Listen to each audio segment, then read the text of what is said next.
장기 금리가 이렇게 지금과 같이 인플레이션 대비로도 높지 않고 낮을 경우에는 어떤 현상이 발생하냐면 시장의 자산 시장엔 굉장히 부양적인 효과가 일어납니다. 그러니까 유동성은 오히려 더 증가하거나 유동성을 받쳐주는 꼴이 되는 거죠. 심히 우려되는 건 결국에 이 장기 금리에 내려가 있는 게 쉽게 말해서 그냥 유가라도 다시 크게 상승하면서 장기 금리가 크게 상승할 위험이 많이 보인다. 왜? 연준의 1차 긴축이 전혀 인플레이션을 잡지 못했잖아요. 이번에 다시 인플레이션이 올라가면 정말 시장에서는 어떤 반응이 보일까?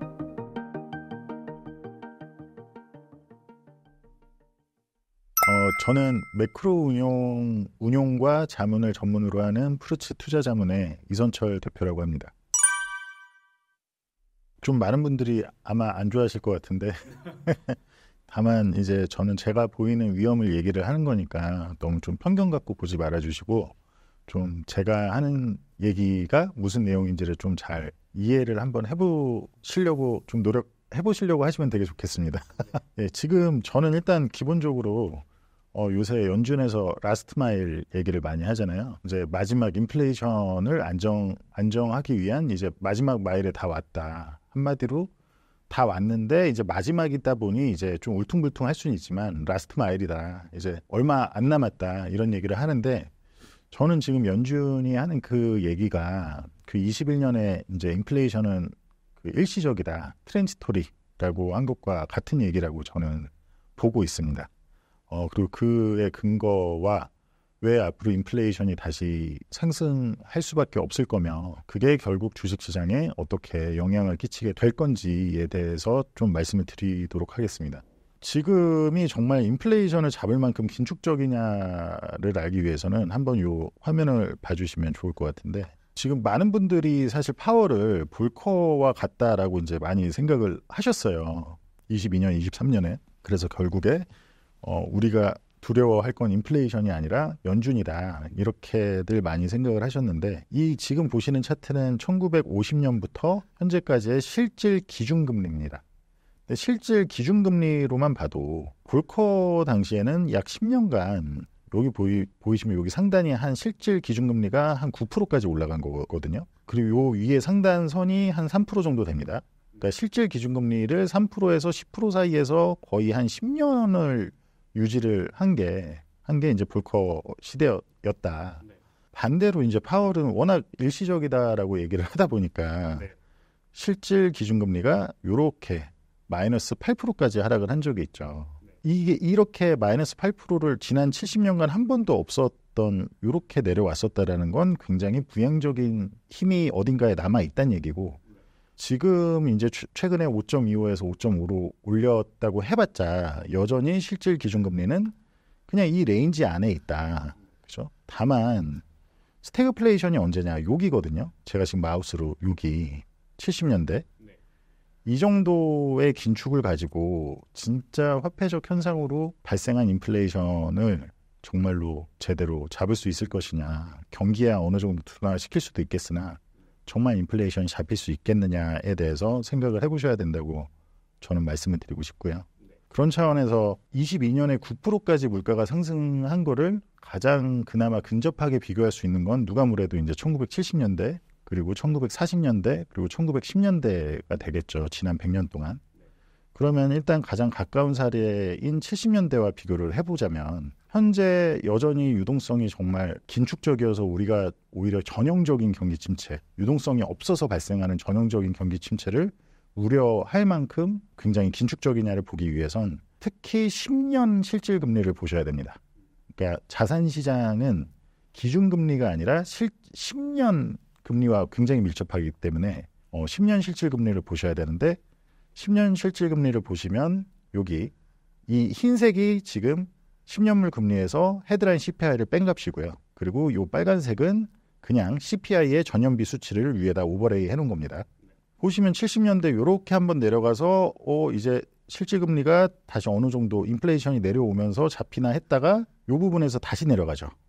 이랬기 때문에 이제 볼커 의장이 취임하고 실질금리를 여기까지 높인 건데 이거를 좀 더 시안이 좋게 보시기 위해서는 뒤에 이제 빨간 거를 빼고 그냥 10년 실질금리만 본다면 지금 현재 파월이 피벗을 했죠. 이미 말로. 더 이상 금리 인상은 없다. 인플레이션은 내려갈 거다. 내려갈 일만 남은 것처럼. 그러면서 사실 이번 1월 수치 발표가 엄청 다시 상승하는 걸로 전월비로 계속 상승 예상치를 많이 뛰어넘어서 상승을 했으나 여전히 이제 파월과 제니 옐런은 그게 굉장히 라스트 마일의 마지막 울퉁불퉁한 뭐 그런 효과인 것처럼 얘기를 하죠. 다만 이제 정말로 긴축적이냐 아니냐를 보려면 제가 말씀드렸듯이 특히 자산 시장에 있어서는 10년 실질금리를 봐야 되는데 그럼 10년 실질금리를 보시면 지금 현재 파월이 피벗한 거는 아서번즈가 피벗한 것과 같은 레벨에서 피벗을 하는 거다. 사람들이 뭐 꼭 이제 기억 속에서는 아서번즈는 굉장히 무능력하고 뭐 이렇게 생각을 하지만 최소한 아서번즈는 인플레이션이 9%까지 올라가면 9%까지는 기준금리를 인상했던 사람입니다. 그럼에도 불구하고 인플레이션이 전년비로 이제 다시 좀 꺾이기 시작. 당연히 인플레이션은 웨이브로 오기 때문에 전년비기 때문에 내려왔다 올라갔다 내려왔다 올라갔다 할 수밖에 없거든요.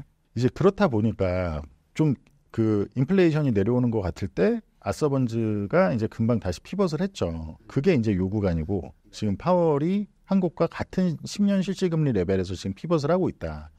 다만 볼커는 파월은 자꾸 볼커와 자기를 비교하고 자기가 존경하는 사람은 볼커다 어쩌다 하지만 비교하면서 실제 올린 게 여기서 보시면 아시겠지만 10년 실질금리가 거의 10%까지 올라갔다. 이게 다 볼커 구간입니다. 그리고 나서도 계속해서 이렇게 높게 떠 있었죠. 2008년 리먼 사태가 있기 전까지만 해도 계속 이렇게 높게 떠 있었습니다. 그러면 그것과 지금 심지어 요 구간 있잖아요. 리먼 사태 이후. 이때는 양적 완화가 있었기 때문에 실질금리가 이렇게 그래도 그나마 낮을 수 있었던 때거든요.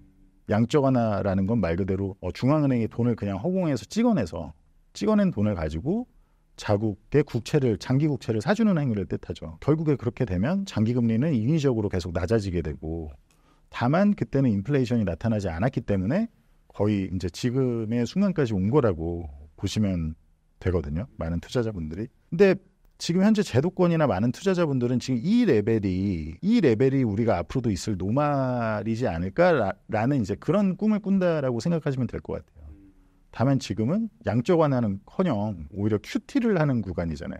이런 상황에서 이제 앞으로 이제 실질금리가 여전히 이 모양인데 정말로 인플레이션은 영구하게 끝났을까라는 그런 고찰을 해보셔야 된다 말씀드리고 싶고요. 그러다 보니 제가 아까도 말씀드렸지만 인플레이션은 늘 이렇게 웨이브로 온다. 왜냐하면 전년비니까 특히 어떤 한 해가 크게 올랐으면 그 다음에는 그 전해보다는 조금 더 낮게 오르겠죠. 다만 이제 그런 시중에 떠있는 유동성이 여기저기 옮겨다니면서 처음에는 원자재, 그 다음에는 뭐 제품 가격, 그 다음에는 임금 뭐 이런 식으로 계속 순환 고리를 거치면서 다시 또 한 바퀴, 다시 또 원자재 이렇게 돌거든요. 그럼 제가 봤을 때는 지금 원자재가 다시 돌 시기다. 최근에 금의 급등이나 이런 걸 보셔도 아시겠지만 만약에 정말 지금 금이 이렇게 상승하고 한다라는 거는 앞으로의 이제 시장의 기대 인플레이션이 높아지고 있다라는 얘기와 마찬가지거든요. 그러니까 그런 부분을 잘 해석을 해보셔야 된다. 또 하나는 이제 지금의 여건이 굉장히 오히려 디플레이션이 아니라 인플레이션을 이제 두려워해야 된다라고 제가 이제 자주 얘기하는 건데 이 선이 이제 광의 통화와 이제 미국의 광의 통화 M2와 이제 통화 유통 속도 M2V 벨로시티를 곱한 값인데 기본적으로 이 값은 그러니까 명목 GDP라고 생각을 하시면 돼요. 광의 통화와 이제 통화 유통 속도를 곱하면 명목 GDP입니다. 실질 GDP는 여기서 물가 수치를 빼서 계산이 되죠. 근데 지금 명목 GDP를 계속해서 이제 미국이 재정 정책을 쓰면서 계속 이렇게 노미널 GDP를 높여놓고 있는 거예요. 이런 상황에서 시장은 전형 연준의 블러핑, 파월의 블러핑에 겁을 먹고 리세션 온다라고 하면서 장기채를 엄청 사는 거죠. 자, 근데 그런 디플레이셔너리한 한마디로 리세션을 두려워하고 있었던 건데 연준을 두려워하다 보니까 그러면 결국에 여기가 2008년입니다. 이게 2020년이고요. 디플레이션이란 이런 모습이 돼야겠죠. 명목 GDP가 당연히 같이 내려가야겠죠. 물가도 당연히 낮아야 될 거고요. 근데 지금 이런 걸 걱정할 때인가요? 아니죠. 오히려 계속해서 22년 한 요때쯤부터 연준의 긴축이 시작됐는데 여기까지 계속 우상향해서 가고 있죠. QT도 했고 금리도 기준금리도 5.5까지 올렸고 전혀 줄고 있지 않죠. 그럼에도 불구하고 근데 이렇게 유동성이 떠 있는 상황에서 한마디로 명목 GDP가 높다라는 건 떠 있는 상황에서 실제로 GDP가 낮아지려면 결국엔 물가가 오르면서 낮아지는 겁니다. 왜냐하면 명목 GDP에서 물가를 빼기 때문에 실질 GDP 우리가 아는 GDP는 보통 실질 GDP거든요. 근데 이렇게 유동성이 떠 있고 명목 GDP가 노미널이 높은 상황에서 사람들이 이제 쉽게 말하면 연준한테 속아서 파월에 겁먹고 블러핑에 겁먹고 장기 국채 사야겠다. 시장에 이제 돈이 하나도 없을 건가 봐라고 생각해서 장기 금리를 사서 장기 금리가 이렇게 지금과 같이 인플레이션 대비로도 높지 않고 낮을 경우에는 어떤 현상이 발생하냐면 시장의 자산 시장엔 굉장히 부양적인 효과가 일어납니다. 그러니까 유동성은 오히려 더 증가하거나 유동성을 받쳐주는 꼴이 되는 거죠. 쉽게 생각하면 부동산 같은 경우에 예를 들어 부동산 대출 금리는 보통 장기 금리에 가상 금리를 더한 게 모기지 금리죠. 그렇죠? 풀로 예를 들어 풀 대출 받아서 아주 여러 집들의 갭 투자든 투자를 여러 개 해놓으신 분들이 유동성을 바치고 있지만 그분들이 항복을 하려면 장기 금리가 올라야 되겠죠. 내려가는 게 아니라. 근데 유동성이 여전히 아직 그분들이 항복도 안 한 상태에서 그 시장에 많은 참여자들은 어떻게 보면 이제 좀 연준 아직도 파월한테 속아서 이제 그렇게 장기 국채를 사고 있는 거죠. 심히 우려되는 건 결국에 이 장기 금리에 내려가 있는 게 쉽게 말해서 그냥 유가라도 다시 크게 상승하면서 장기 금리가 크게 상승할 위험이 많이 보인다. 왜? 연준의 1차 긴축이 전혀 인플레이션을 잡지 못했잖아요. 이번에 다시 인플레이션이 올라가면 정말 시장에서는 어떤 반응이 보일까를 굉장히 두려워하셔야 되는 시기다라고 말씀을 드리고 싶습니다. 많은 분들이 지금 예상치에 부합해서 나왔다 그래서 지금 꼭 PC가 뭔가 좀 낮게 나온 것처럼 또 그렇게 잘못 알고 계시는 분들이 있더라고요. 아니면 PC가 나와도 주식시장이 올랐거나 뭔가 신경을 별로 안 쓰니까 더 그렇게 생각을 하셨을 수도 있는데 기본적으로 지금 1월에 PC는 굉장히 높은 그 전월비로 0.4가 올랐고요. 예상치에 부합을 했던 이유는 CPI가 됐든 PPI가 됐든 둘 다 이미 높게 나왔기 때문에 예상치에 비해 크게 높게 나왔기 때문에 PC에 대한 예상치 자체는 이미 올라가 있었습니다. 그러니까 애초에 PC는 이번에 보통 PC가 그래요. 그리고 가장 마지막에 발표되고 가장 어떻게 보면 후행적인 물가 지표거든요.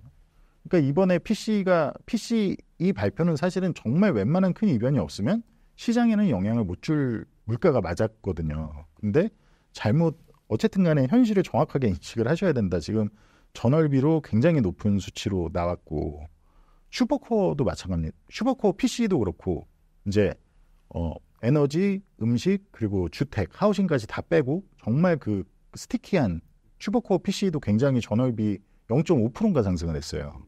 근데 이 부분은 잘 모르시더라고요. 그리고 나서 이제 슈퍼코어 CPI를 보자면 이거는 슈퍼코어 CPI의 3개월 평균이거든요. 한마디로 파월 의장이 제일 눈여겨본다라는 게 슈퍼코어 물가인데 이 3개월 평균치가 전혀 지금 계속해서 3개월 평균을 냈음에도 불구하고 이렇게 올라가고 있다. 제가 보는 거는 이 73년 요때가 70년대 아까 제가 웨이브로 온다고 보여드린 차트에서 두 번째 웨이브가 처음 발생하기 시작할 때거든요. 그때가 이렇게 올라가면서 주식시장이 하락했다. 이미 이렇게 올라갔을 때는 그때는 주식시장이 저점이었죠. 그러니까 보통 시작은 이쯤에서 됐습니다. 그때와 굉장히 비슷한 모습이다. 제가 봤을 때는 지금 3개월치가 이렇게 고개를 아예 반대로 틀어서 올라가는 거는 굉장히 엄중한 경고다. 이거를 쉽게 생각하시면 안 된다라고 저는 생각을 하고 있습니다. 물가가 오르게 되면 결국에 지금 상황에서 물가가 오르게 되면 지금 모든 자산시장의 프라이싱은 물가가 다시 2% 아래로 금방 떨어질 거야. 심지어 어떤 자산시장은 물가가 거의 디플레이션으로 갈 거야. 이런 것까지 함의를 하고 있거든요. 예를 들어 지금 장기금리가 4% 정도, 4%, 4.2 이 정도에 있는데 물가가 앞으로 예를 들어서 3, 4%의 물가가 향후 10년 동안 평균으로 유지될 거야라고 생각을 한다면 10년을 기다려야 원금을 돌려받는 게 국채인데 그 국채의 금리가 4.2%인 게 말이 안 되겠죠. 리스크 프리미엄이 많이 있어야 되기 때문에. 근데 이제 그런 걸 기반으로 장기 금리가 낮게 유지가 되고 있다 보니까 주식 시장의 멀티플이 부양이 되고 있습니다. 지금 모든 주식시장은 장기금리, 주식시장과 부동산시장 등의 자산시장은 장기금리가 낮기 때문에 정당화가 되고 있어요. 근데 인플레이션이 이제 높게 알고 보니 인플레이션이 쉽게 말하면 지금도 시장은 인플레이션이 일시적이구나라고 약간 생각을 하고 있는 건데 알고 보니 인플레이션이 higher for longer겠구나라는 거를 자산시장이 깨달으면 특히 채권시장, 글로벌 채권, 미국 채권시장이 깨달으면 장기금리가 급진적으로 장기금리 안에 턴 프리미엄이 쉽게 말해 리스크 프리미엄이 올라가면서 금리가 급진적으로 올라가게 되게 됩니다. 그 상황이 가장 지금 위험한 상황이고 그래서 많은 특히 미국 주식 투자하시거나 많은 분들한테 지금 현재 매크로의 밸류에이션이 굉장히 왜곡되어 있다. 특히 월가는 자기들이 희망하는 그들은 주식시장이나 자산시장이 계속 올라줘야 되거든요. 희망하는 걸 예상치에 반영시키고 희망하는 걸 TV에 나와서 얘기를 하거든요. 근데 그럼 월가에서 그렇게 자꾸 얘기를 하면 시장에서는 또 그게 컨센서스가 됩니다. 그래서 그 컨센서스 안에서 앞으로 물가 또 연준과 재무부가 계속 합을 맞춰서 그렇게 얘기를 하면 지금 현재 컨센서스는 2021년에도 그랬어요. 물가가 21년 3월부터 계속 올라가는데 일시적이다라고 하니까 정말로 장기금리가 계속 묶여 있더라고요. 그래서 21년 3월부터 물가가 올라갔는데 진짜 시장의 하락은 22년 1월부터 됐죠. 다만 그러니까 이번에는 물가가 올라가더라도 그 정도 거의 한 9개월의 시차까지는 주식 계속 사도 되겠다라고 생각하시면 큰 오판인 게 그때와 지금은 이제 한번 겪은 시장과 안 겪어본 시장은 이제는 쉽게 말하면 정말 당장 이제 다음 주에 또 물가 발표가 있잖아요. 그 물가가 크게 또 예상치를 급등 넘는다든지 아니면 원유라도 크게 상승한다든지 라게 되면 시장에서는 결코 21년과 같이 그렇게 아둔하게 움직이지 않을 겁니다. 특히 장기 금리 쪽은 저만 이렇게 한국은 아직 매크로 보시는 분들이 많이 없다 보니까 좀 그런데 이미 외국에서는 미국 같은 경우는 모든 건 장기 금리에 달려 있다라고 생각하시는 분들이 몇 분 계세요. 유명한 분들 중에도 그러니까 굉장히 제 뷰가 굉장히 좀 특이하다라고 생각을 하실 수 있는데 저는 이제 그 장기 금리에 대한 얘기를 아주 예전부터 했습니다. 계속 21년에도 계속 했고. 근데 그거를 요새 월가라고 하긴 그렇지만 그쪽 월가에서 아주 유명한 독립 리서치로 활동하고 계시는 분들이나 꽤 많은 매크로 헤지펀드에서도 실제 지금 베어 스티프닝 장기금리가 올라가면서 커브가 정상화될 때 큰일 날 거다라고 보는 곳들이 있는데 그리고 그쪽에 베팅을 하고 계시는 분들이 있는데 굉장히 유의를 하셔야 된다. 이게 그냥 어떤 분들 특히 한국에서는 저만 이런 얘기를 하니까 그래서 뭔데 이런 경우가 많더라고요. 근데 그렇지가 않다. 좀 많이 주의하셔라 정말 하고 말씀드리고 싶습니다.